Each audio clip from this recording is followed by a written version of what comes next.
Bialski. Os Estados Unidos rejeitaram os apelos de cessar o fogo em Gaza. Alertaram hoje que qualquer cessar-fogo de Israel em Gaza beneficiaria o Hamas, enquanto a União Europeia avalia um pedido de pausa humanitária das hostilidades. Para o Departamento de Estado americano, um cessar-fogo daria ao Hamas a capacidade de descansar, de se reaparelhar e continuar a lançar ataques terroristas contra Israel. Eles disseram ainda que os Estados Unidos fazem o possível para garantir a chegada de ajuda humanitária a Gaza e que o enviado, David Satterfield, trabalha de forma intensiva sobre este tema no terreno. Agora, então, eu vou passar a pergunta para o Alan Gani, viu, Daniel Bialski, para que ele possa continuar contigo, então, depois dessa informação de que os Estados Unidos são contra um cessar-fogo, algo que foi apontado de uma maneira mais intensa naquele relatório que foi entregue pelo Brasil no Conselho de Segurança da ONU, que foi vetado pelos Estados Unidos. Agora, os Estados Unidos apresentam um novo documento falando um pouco mais sobre o direito de Israel em se defender, mas também colocando a questão da ajuda humanitária um pouco mais lateral, né, nessa entrada, possível entrada pelo Egito. E agora dizendo o seguinte, um cessar-fogo poderia ajudar no aparelhamento do Hamas. Vai lá, Gani. Bialski, boa tarde. Os Estados Unidos, sem sombra de dúvida, são um aliado de Israel. Porém, recentemente, o governo Biden deu 6 bilhões de dólares ao Irã, que supostamente financia o Hamas. O governo americano também acaba fazendo negócios com o Catar, que supostamente financia o Hamas.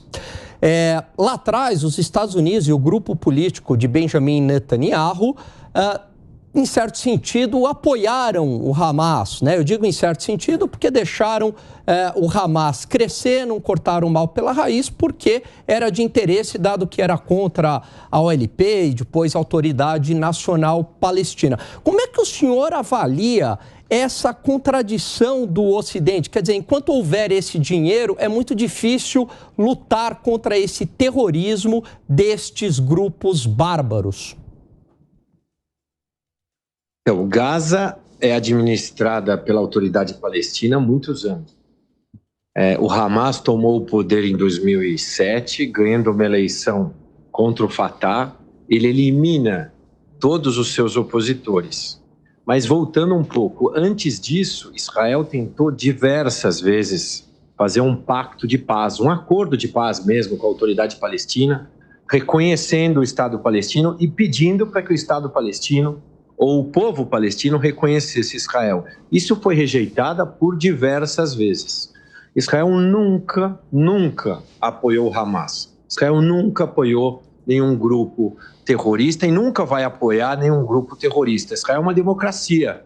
Em Gaza, ou na Cisjordânia, ou nos outros locais onde estão os grupos terroristas, mesmo nos vizinhos do Oriente Médio, não existe democracia, não existe respeito à liberdade, respeito à opinião. Não existe esse tipo de coisa nesses países. Realmente, os Estados Unidos tentou fazer um acordo com o Irã por conta das questões nucleares, deu esse dinheiro para o Irã e, com certeza, parte desse dinheiro foi empregado nesses grupos terroristas que, ao invés de cuidar da sua população, melhorando todas as condições básicas, usava o dinheiro e usa ainda esse dinheiro para comprar armas, para fabricar armas e para fazer esses ataques. E isso é tão assombroso que Israel fornece, eu já disse isso algumas vezes, Israel fornece a água potável para Gaza.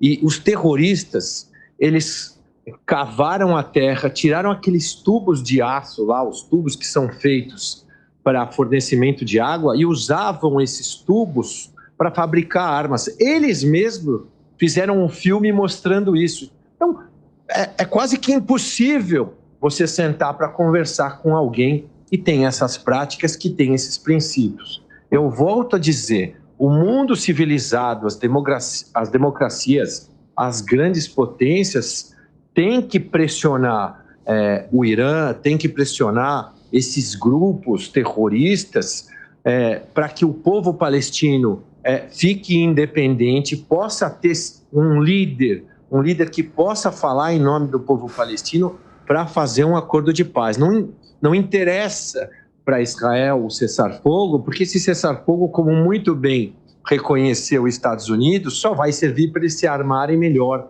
só vai servir para que os líderes fujam, só vai servir para que esses reféns que ainda estão na mão desses criminosos internacionais sejam colocados em outros locais. Eu espero, verdadeiramente eu oro para que as grandes potências do mundo, como já aconteceu no Parlamento Europeu, manifestações de diversos presidentes, Alemanha, Estados Unidos, França, pressionem essas potências árabes para que eles imponham o poder para que isso aconteça. Acho muito difícil que isso aconteça num curto espaço de tempo, mas é o meu desejo, assim, é o desejo de todas as pessoas de bem que a paz prospere, não só lá, mas no mundo.